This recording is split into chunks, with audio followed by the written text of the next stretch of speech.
हाय सांग मैंने आज आसतु चुंगुड़ी माछ ता सहित घर आलू बैगण देखी खट्टा मिठा देखी तरकारी रांधिबा।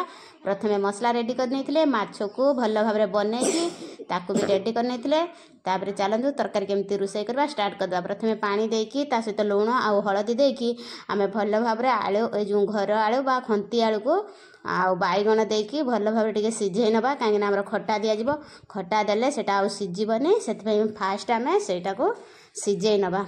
देखिए बोधे सांग मैंने मुझे देदेली परिया को देकी सिझेदेली तापर खट्टा को बतरेकी भल भाव चकुटी देली।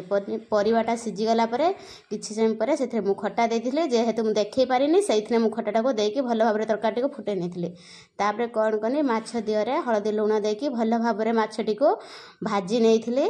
एठी देखि पाथे हमर भजा स्टार्ट हो गलानी चिंगुड़ी की को माने चिंगुड़ी माछ खाइबा पई भल पाओ कमेंट रे निश्चय हाँ कहीदेव। आउ नुआ नुआ रेसिपी देखिया पई चैनल टी को लाइक शेयर कमेंट सब्सक्राइब निश्चय करदेव। जदि भल लगे रोषेटी निहाती आपण सांग मान पाखक गोटे शेयर करदेव। माछ भजा रेडी हो गलानी तापर आमे चलंतु रोषई लास्ट रोषेटी देखा। तापर माछ भजा हो सारापर से तेल देकी पंचु फुटण फुटे नेली। फुटे नहीं सारापर रखी मसला को बाटिकी से मुझे मसला नहीं अदा रसुण जीरा और हल्का टिके सोरिष देकी मु भल भाव मसला पेस्ट कर देथिले से मसला को देकी भल भाव कषि नहीं सारापर तापर से कौन कली कि टमाटो काटिकी मुझे देथिले ता सहित लुण हलदी लंका गुंड टिके हल्का जीरा गुंड देकी मसलाटा को रेडी करदेली।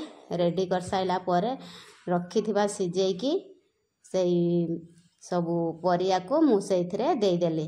दे सारा पर आमर तरकारी रेडी होता तापर मु माछटी को से मो तरकारी केमती लगिला रोषेटी निश्चय कमेंट माध्यम जनइबे।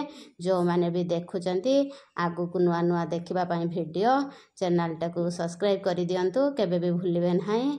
मु एबे रहुची बाय बाय सांग माने।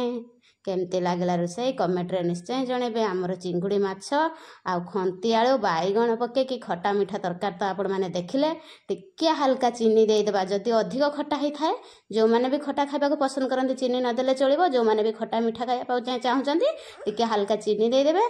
दे सारा आम तरकारी तो ये रेडी हो गलानी। एबे आमे रखुचु बाय देखा नेक्स्ट वीडियो रे।